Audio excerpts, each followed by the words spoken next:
गंगा में प्रवेश। जय सिया राम जय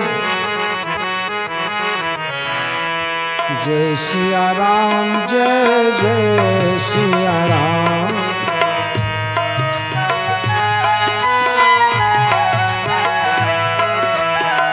जय सिया राम जय जय सिया राम।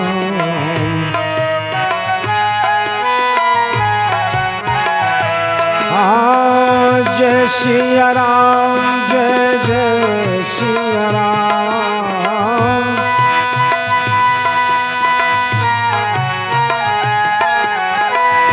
जय सिया राम जय जय सिया राम।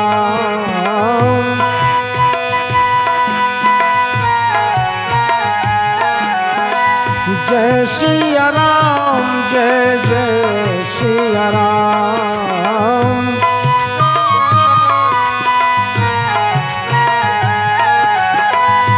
जय सिया राम जय जय सिया राम।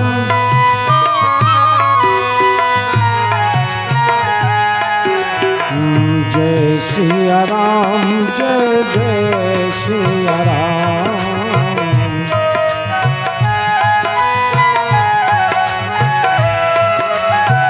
जय सिया राम जय जय सिया राम।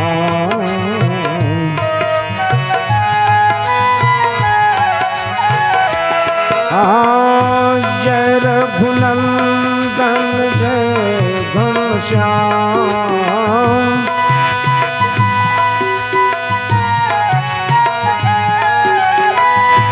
जय रघुनंदन जय घनश्याम।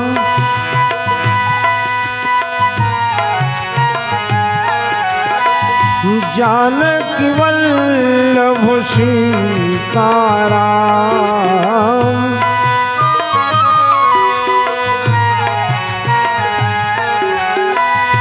जानकी वल्लभ सीताराम।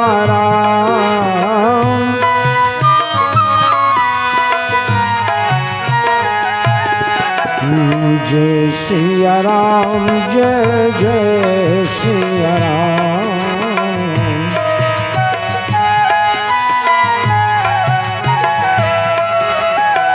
जय सिया राम जय जय सिया राम।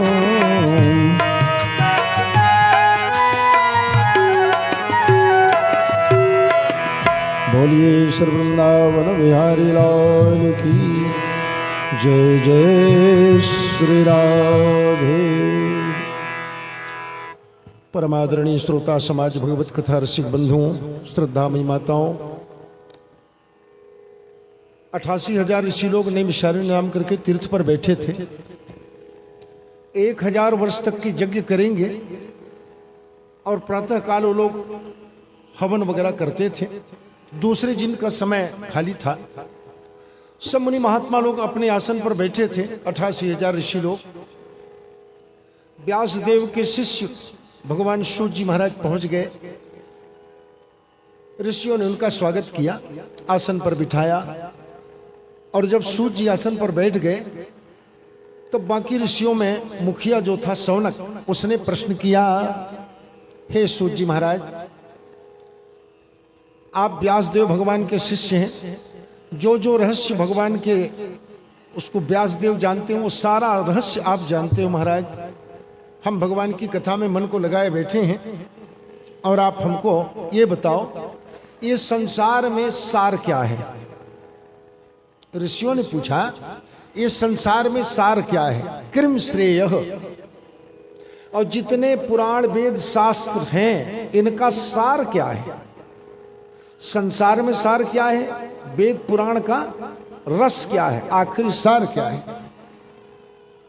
और भगवान जब अवतार लेते हैं तो भगवान के अवतार लेने का कारण क्या है? भगवान क्यों अवतार लेते हैं? और भगवान जब अवतार लेते हैं तो कौन सा कर्म करते हैं? और फिर भगवान के कितने अवतार हैं?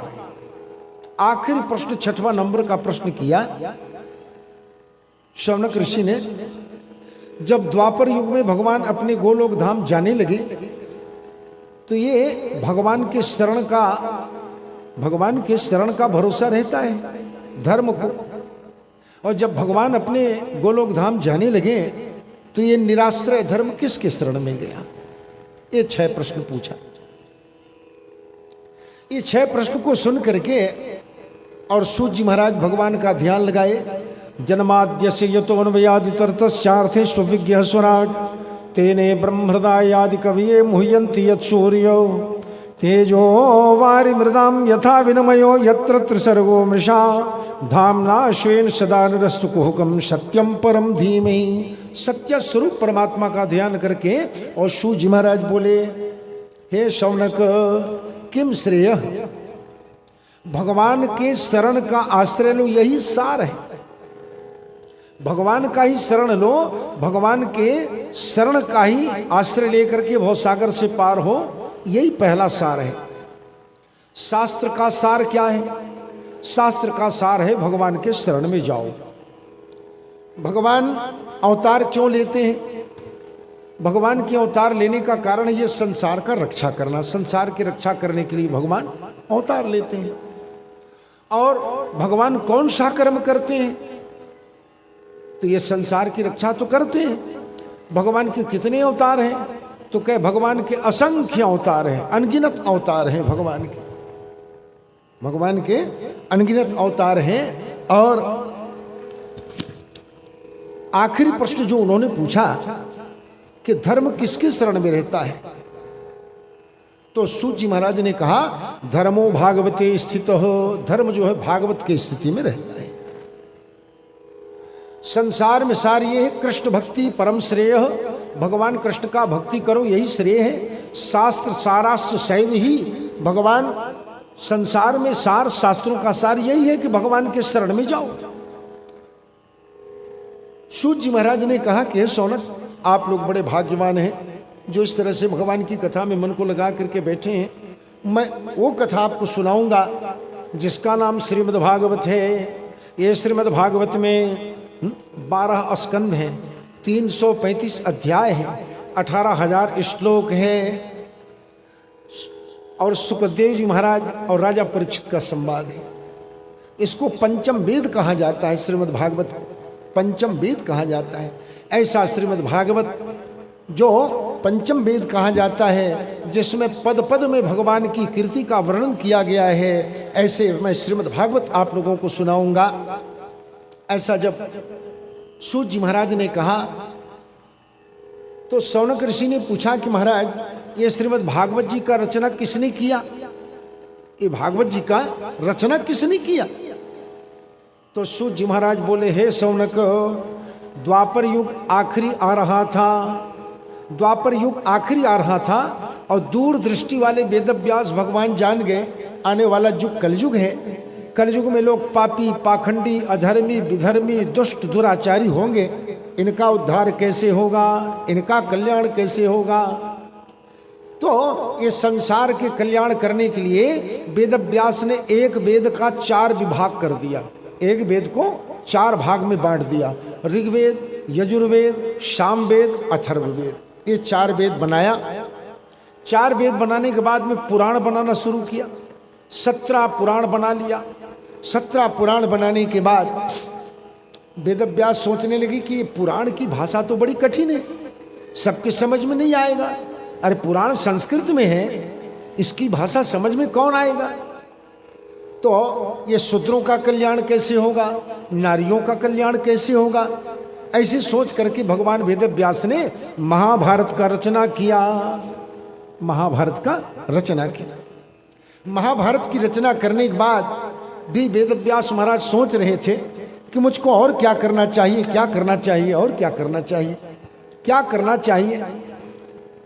मन में सोच रहे थे वेदव्यास कि मुझको क्या करना चाहिए, पर अपना कमी अपने आप को नहीं मालूम होता कि मुझ में क्या कमी है। मुझ में क्या कमी है ये अपने आप को नहीं मालूम होता। वेदव्यास महाराज ऐसे चिंतन करते बैठे थे।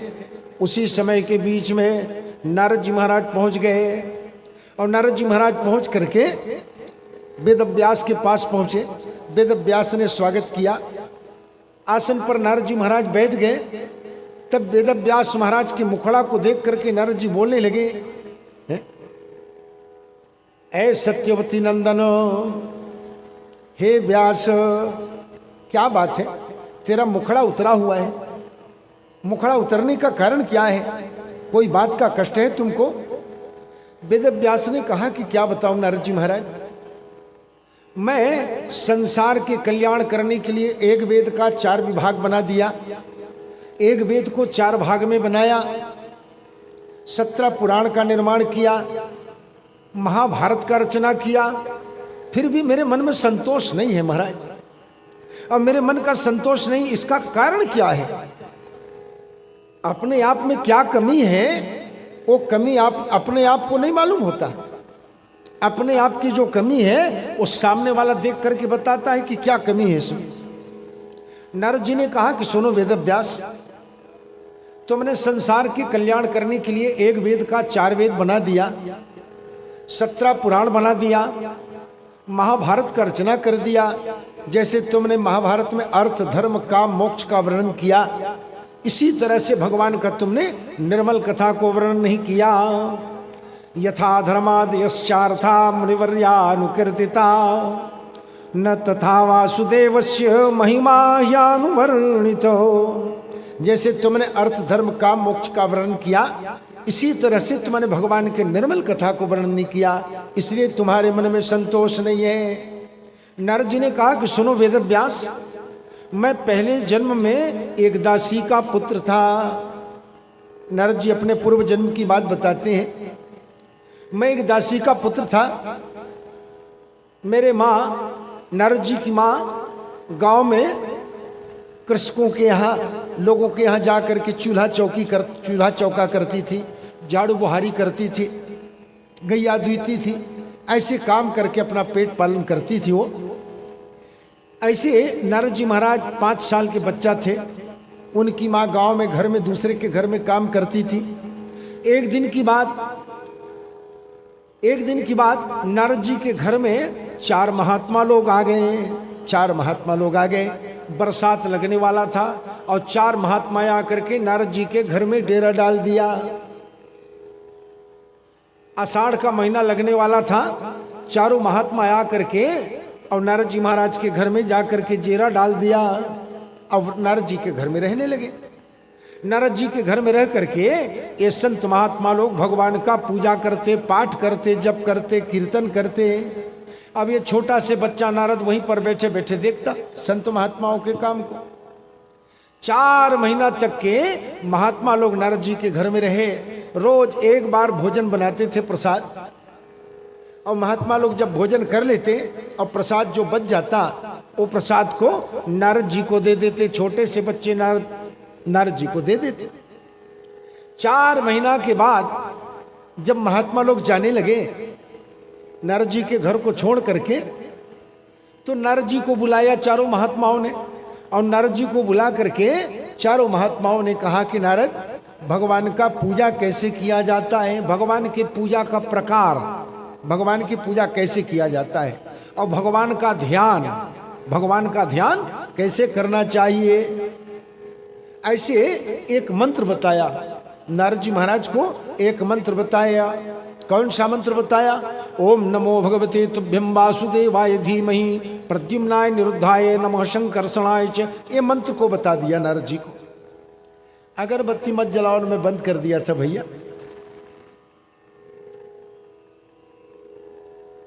अगरबत्ती मत जलाओ, धुआं होता है।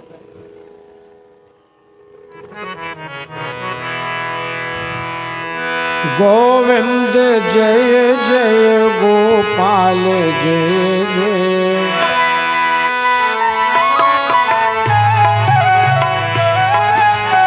गोविंद जय जय गोपाल जय जय।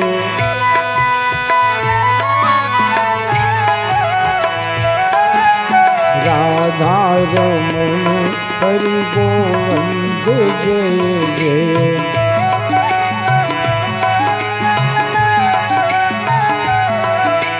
राधा रमण हरि गोविंद जय जय।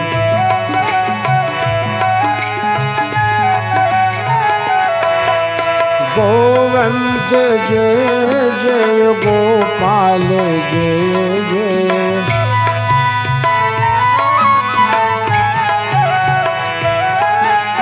गोविंद जय जय गोपाल जय जय।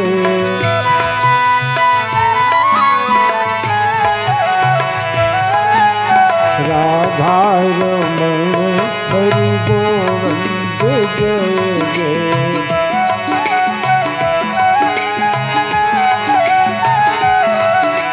राधा रमण हरि गोविंद जय जय।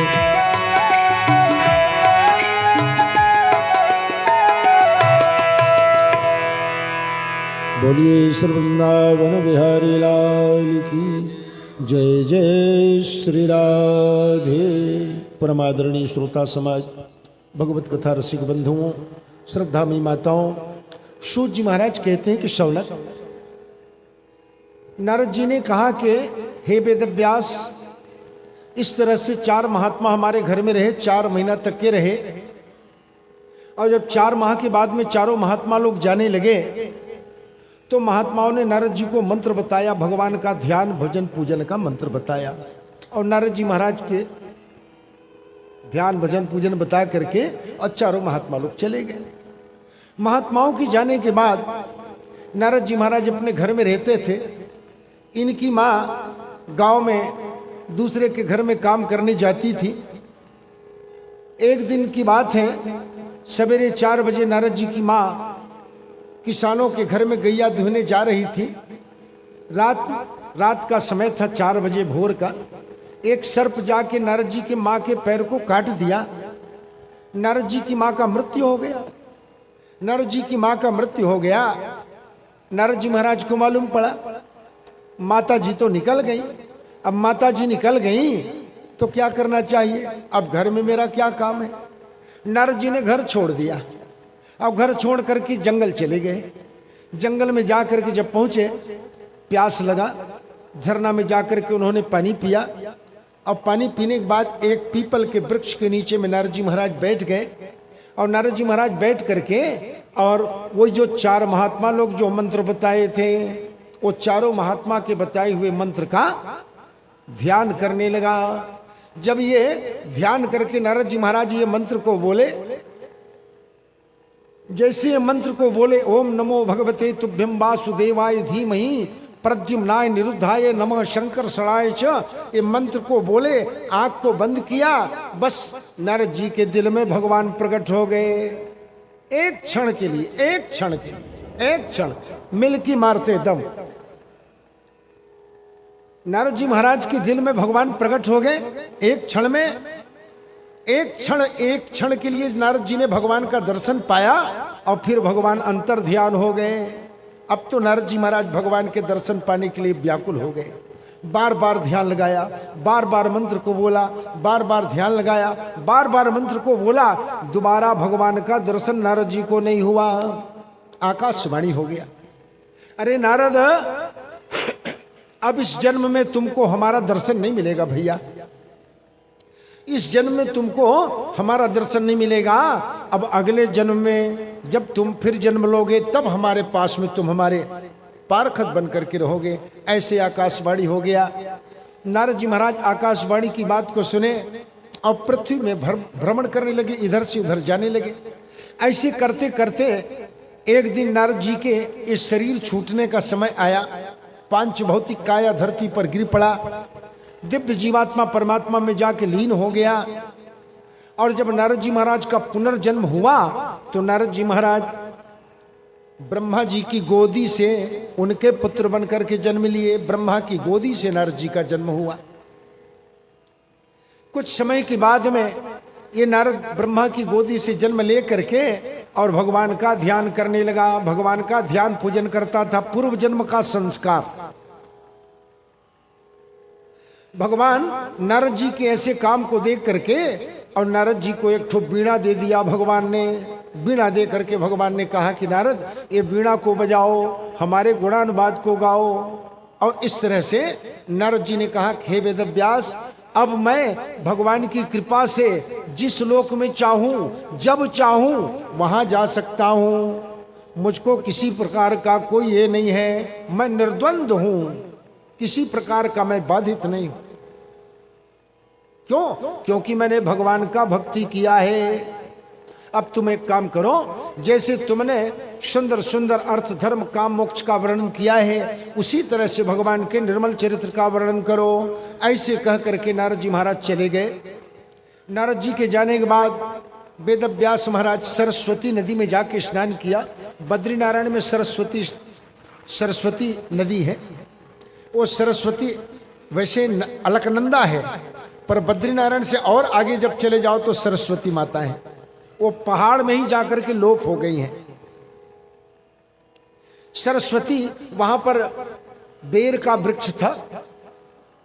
ऐसे सरस्वती नदी में जाके वेदव्यास भगवान ने स्नान किया। सूर्य नारायण उदय होने वाला था और भगवान वेदव्यास के आंखों में प्रकृति और पुरुष का दर्शन हुआ। प्रकृति और पुरुष, प्रकृति किसको कहते हैं? भगवान की माया। और पुरुष अर्थात परमात्मा। ऐसे प्रकृति और पुरुष का दर्शन पाए और भगवान के चरणों में प्रणाम करके और वेदव्यास महाराज ने भागवत का रचना किया। भागवत का रचना किया और भागवत का रचना करने के बाद अपने पुत्र सुखदेव महाराज को पढ़ाए। अपने पुत्र सुखदेव महाराज को भगवान वेदव्यास ने पढ़ाया। ये बात बताया सूत जी महाराज ने शौनक को। तो शौनक ऋषि ने कहा कि महाराज हमने तो सुना है, हमने सुना है कि सुखदेव महाराज का जन्म और कर्म बड़ा विचित्र है, बहुत विचित्र है। जन्म लेते एकदम माँ के गर्भ से निकल करके निर्गुण ब्रह्म में ध्यान लगाने वाला ऐसे सुखदेव स्वामी, ये भागवत को उन्होंने कैसे अध्ययन किया, कैसे इसका अध्ययन किया, ये कृपा करके आप बताओ महाराज। सूत जी महाराज बोले हे शौनक, एक बार भगवान शंकर मैया पार्वती के साथ में सुंदर बैठे थे। शांत मुद्रा में भगवान शंकर बैठे थे। मैया पार्वती भगवान शंकर के सुंदर शांत मुद्रा को देख करके बोली कि हे भोलेनाथ, पहले जन्म में मैं सती थी महाराज। भगवान राम के ऊपर में थोड़ा से मैंने शंका किया, तब तो आपका और हमारा जोड़ी बिछड़ गया महाराज। और एक कठिन तपस्या करने के बाद मैंने आपको पाई है। अब ऐसी कृपा कर दो भोलेनाथ कि आपका और हमारा जोड़ी कभी न बिछड़े, आपका और जोड़ी और हमारा जोड़ी कभी अलग न हो।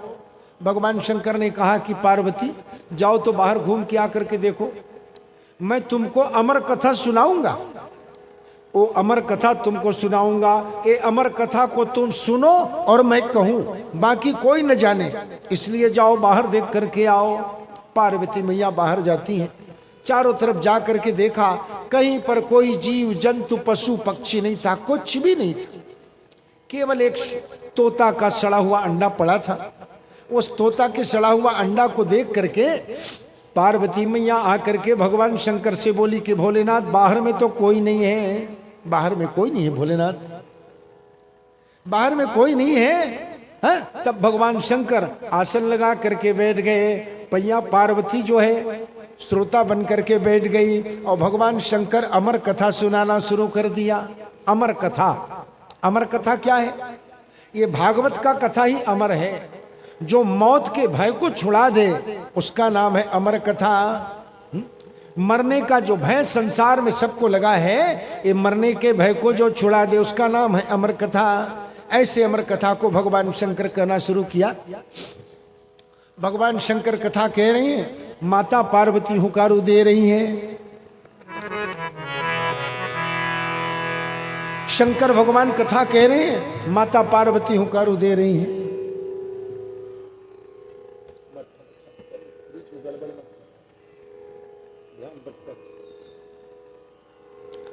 बोलिए श्री वृंदावन बिहारी लाल की। भगवान शंकर कथा कह रहे थे, मैया पार्वती सुन रही थी। भागवत में 12 स्कंध हैं, 10 स्कंध का कथा निकल गया। पार्वती कथा सुन रही थी। 10 स्कंध की कथा सुन करके 11वां स्कंध जब लगा, उद्धव कृष्ण का संवाद जब शुरू हुआ, ज्ञान का कथा, पार्वती माता को नींद पड़ गया, नींद आ गया पार्वती माता को। अब ये 10 स्कंद भागवत की कथा को सुन करके वो सड़ा हुआ जो तोता का अंडा था उसमें जीव पड़ गया, छोटा से बच्चा निकला उसे। और जहां पार्वती माता और शंकर भगवान बैठे थे वहीं पर बर के ऊपर में जाकर के तोता का बच्चा बैठ गया।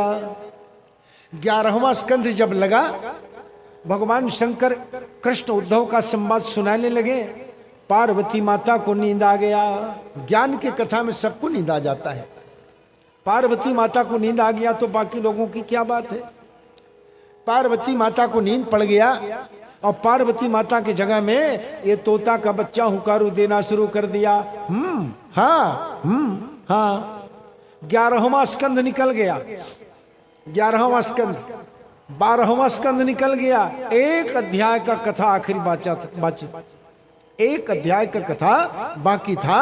तब पार्वती माता का नींद खुला, पार्वती माता घबरा गई। भगवान शंकर आंख बंद किए कथा कहते चले जा रहे थे। शंकर जी आंख बंद करके कथा कह रहे हैं, पार्वती माता नींद पड़ा हुआ है। आखिरी एक अध्याय का कथा बचा, तब पार्वती माता का नींद खुला। पार्वती माता ने कहा, भोलेनाथ भोलेनाथ भोलेनाथ, रुको रुको रुको रुको हे भोलेनाथ, मैंने कृष्ण और उद्धव का संवाद नहीं सुन पाई महाराज, कृष्ण उद्धव का संवाद मैं नहीं सुन पाई महाराज, आप मेरे ऊपर में कृपा करो महाराज।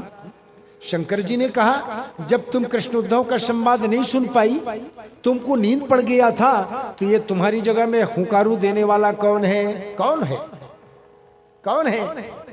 शंकर जी की दृष्टि में अमर कथा का फूट जाना कोई साधारण बात नहीं, अमर कथा का फूट जाना कोई साधारण बात नहीं है। और भगवान शंकर व्याकुल हो गए। भगवान शंकर सोचने लगे, भगवान शंकर सोचने लगे कि जब पार्वती को नींद पड़ गया तो ये पार्वती माता की जगह में हुंकारू देने वाला कौन है? वो हुंकारू देने वाले को चारों तरफ भगवान शंकर देखने लगे। इतने में वो तोता का बच्चा निगाह में पड़ा भगवान शंकर का। भगवान शंकर समझ गए कि बस ये तोता का बच्चा है कथा सुनने वाला है, ये अमर कथा का भेद हो गया। अभी अमर कथा को सुनने वाला ये तोता है, मैं इसको पकड़ लूं। जैसे भगवान शंकर उस तोता को पकड़ने के लिए हाथ आगे बढ़ाए, तोता वहां से उड़ा और उड़ करके सीधा चला। भगवान शंकर उसके पीछे चले, आगे आगे तोता, पीछे पीछे भगवान शंकर। तोता भागता चला जा रहा है। बोलिए सब वृंदावन बिहारी लाल की। दे मेरा जाओ।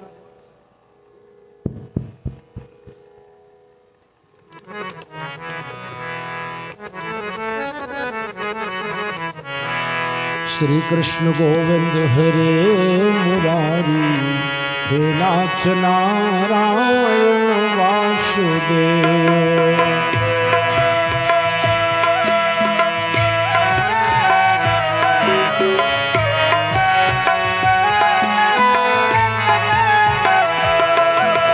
श्री कृष्ण गोविंद हरे मुरारी, हे नाथ नारायण वासुदेव।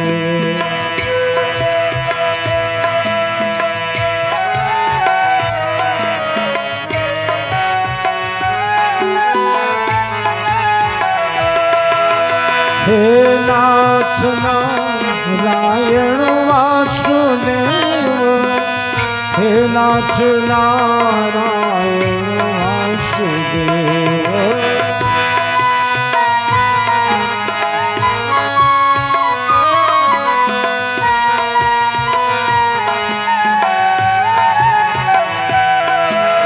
हे नाथ नारायण वासुदेव, हे नाथ नारायण वासुदेव।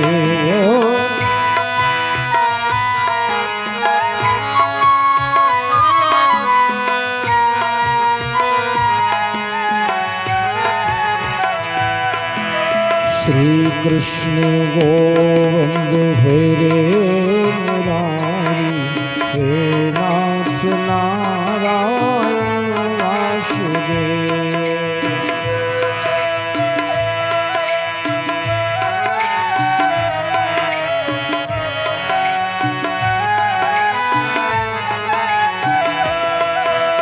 श्री कृष्ण गोविंद हरे मुरारी, हे नाथ नारायण वासुदेव।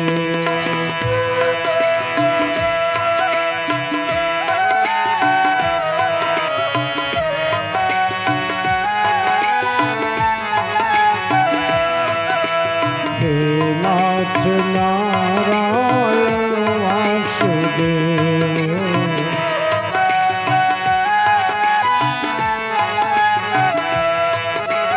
हे नाथ नारायण वासुदेव।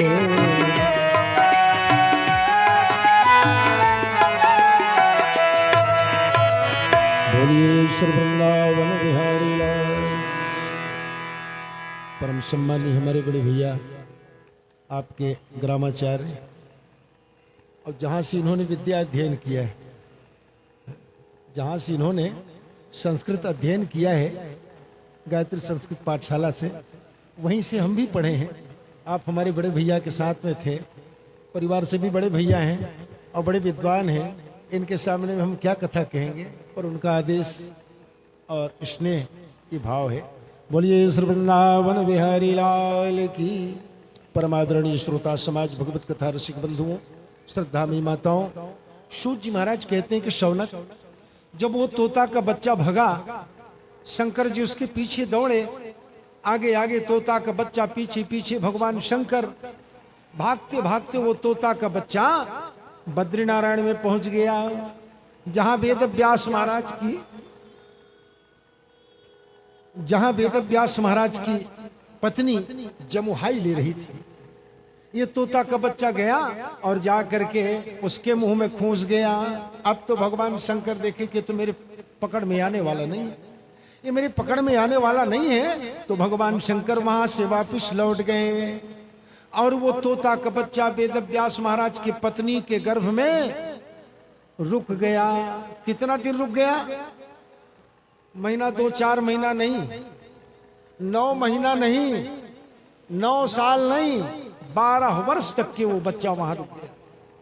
अब बच्चा गर्भ में बढ़ रहा है, बच्चा गर्भ में बढ़ रहा है। अब वो वेद व्यास महाराज की पत्नी को चलने में, बैठने में, उठने में बड़ा कष्ट होता था। एक दिन भगवान वेद व्यास महाराज अपनी पत्नी के पास में गए और गर्भ के बच्चा को ध्यान लगा करके कहा, अरे बच्चा तू बाहर आ जा बेटा, तू बाहर आ जा, देख तू अपनी माँ के गर्भ में है तो तेरे माँ को कितना कष्ट है, उसको चलने में, फिरने में, उठने में, बैठने में बड़ा कष्ट होता है बेटा, तू बाहर आ जा। अंदर से सुखदेव स्वामी बोले कि पिताजी मैं बाहर नहीं आऊंगा। बोले क्यों? सुखदेव जी ने कहा कि पिताजी ये संसार में भगवान की जो माया है, ये माया मेरे को पकड़ लेगी, दाई बाई भाई शत्रु मित्र यही सब पकड़ लेगा पिताजी, और मैं माया के बंधन में नहीं पड़ना चाहता।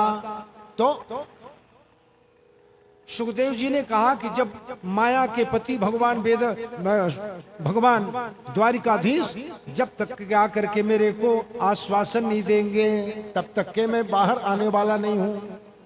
तब भगवान वेद व्यास ने द्वारिकाधीश भगवान का ध्यान किया।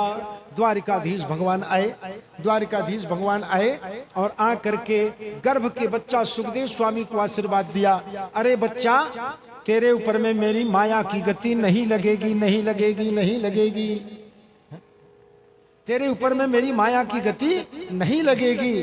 जब भगवान ने ऐसा कहा तब माँ के गर्भ से जन्म लेकर के सुखदेव महाराज आ गए। बोलिए सुखदेव स्वामी की।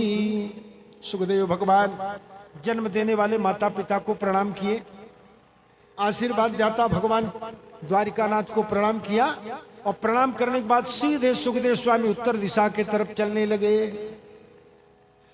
सुखदेव स्वामी जब उत्तर दिशा की तरफ चलने लगे तब वेद व्यास भगवान बोलते हैं, अरे बेटा, अरे बेटा, अरे बेटा, बार बार पुकारा, अरे बेटा, अरे बेटा।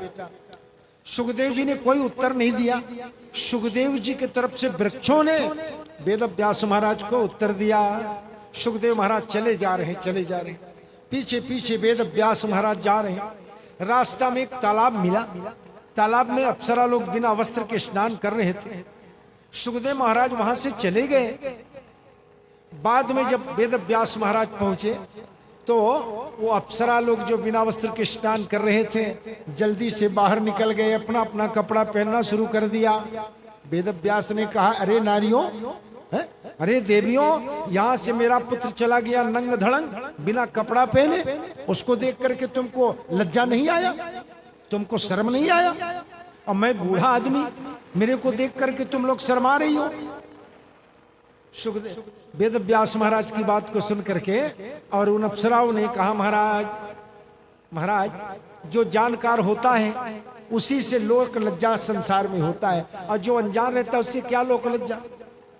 कहे, सुनो महाराज, तुम्हारे पुत्र के दृष्टि में नर और नारी में भेद नहीं है।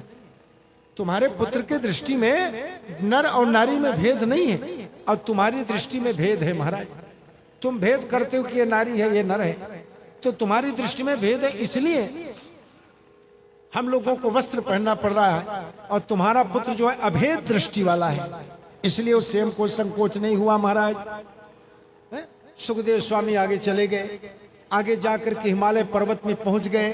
हिमालय पर्वत में पहुंच करके सुखदेव स्वामी ने ध्यान लगा लिया, निर्गुण ब्रह्म में ध्यान लगा लिया। निर्गुण ब्रह्म, सगुण नहीं, निर्गुण ब्रह्म, निर्गुण ब्रह्म में ध्यान लगा सुखदेव स्वामी का।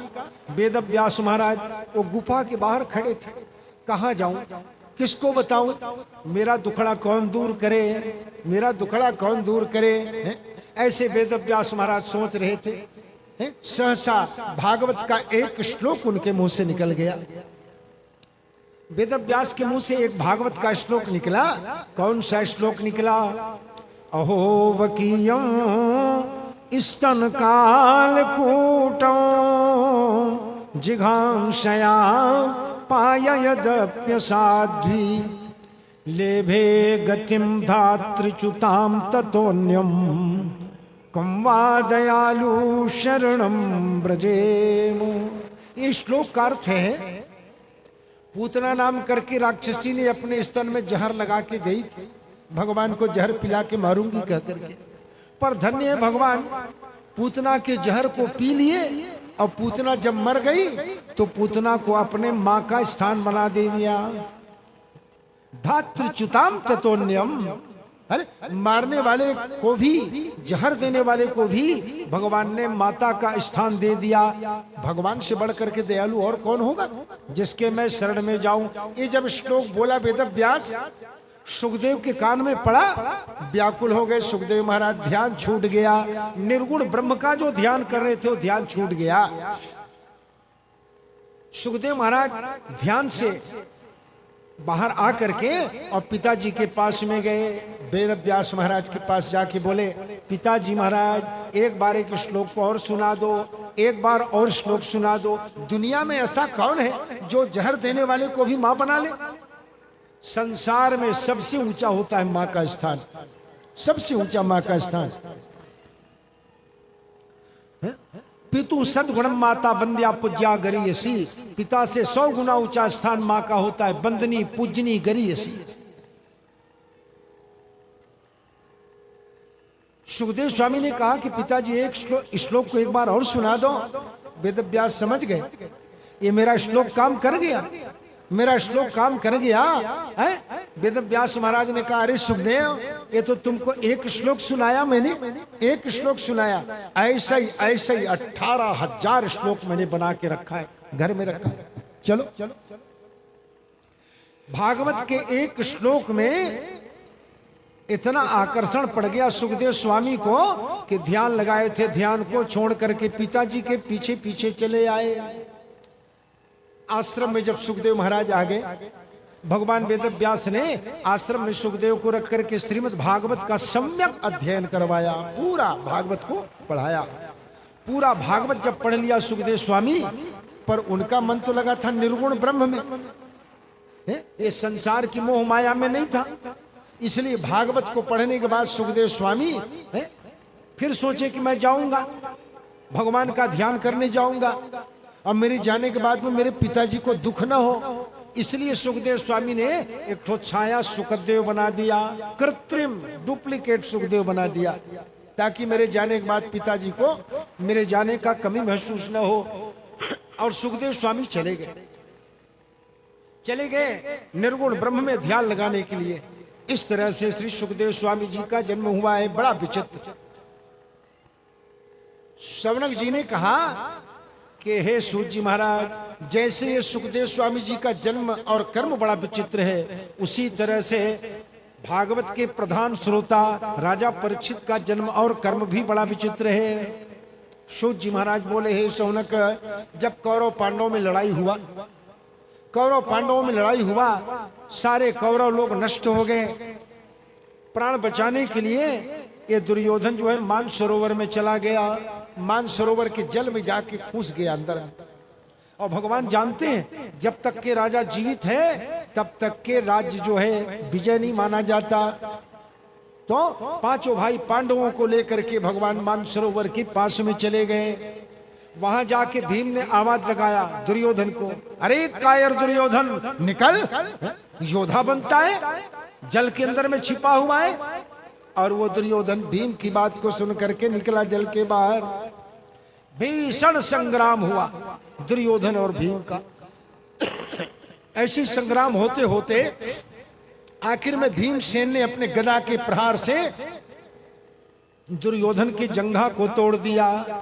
जैसे दुर्योधन का जंघा टूटा, अपंग हो गया, अब तो कोई काम का नहीं है, अब तो ये हार गया समझ लो। पांचों भाई पांडवों को लेकर के भगवान वापिस चले आए। अब ये दुर्योधन टूटा हुआ जांघ लिए मानसरोवर के पार में अपने गदा को घुमा घुमा करके अपना शरीर का रक्षा कर रहा था। उसी समय दुर्योधन का मित्र पहुंच गया। दुर्योधन का मित्र कौन? तो कहे दुर्योधन का मित्र है अश्वत्थामा, द्रोणाचार्य का पुत्र। अश्वत्थामा ने देखा ये दुर्योधन की ये दशा, जंघा टूटा हुआ है, अपंग पड़ा हुआ है दुर्योधन, अपने शरीर का रक्षा कौवा से, कुत्ता से, सियार से गदा घुमा घुमा करके कर रहा है। अश्वत्थामा ने कहा, अरे मित्र दुर्योधन, तेरी ये दशा किसने किया, किसने किया?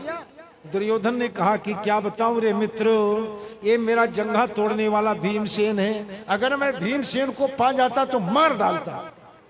दुर्योधन की बात को सुनकर के अश्वत्थामा ने कहा, अरे मित्र तुम चिंता मत करो, अरे तुम भीम की बात करते हो, मैं पांचों पांडवों के मस्तक को काट करके लाऊंगा, पांचों पांडवों का मस्तक काट करके लाऊंगा। ऐसे कह करके अश्वत्थामा चला गया। और देखो भैया, जाको राखे साइया मार सके ना कोय, बालन बाका कर सके जो जग वैरी होए। जिसको भगवान बचाने वाला है दुनिया में कोई नहीं मार सकता। अश्वत्थामा पांचों पांडवों को मारने आ रहा है और भगवान बचाने वाले हैं। भगवान ने आज पांचों पांडवों से कहा, आज तो विजय मिल गया, दुर्योधन अपंग हो गया, राज्य जीत गए हम लोग। अब ये राज्य जीतने का प्रसन्नता खुशहाली मनाएंगे। तो कहे कहाँ मनाएंगे? तो कहे चलो जंगल में मनाएंगे। पांचों पांडवों को लेके भगवान जंगल चले गए। अब ये पांचों पांडव चले गए।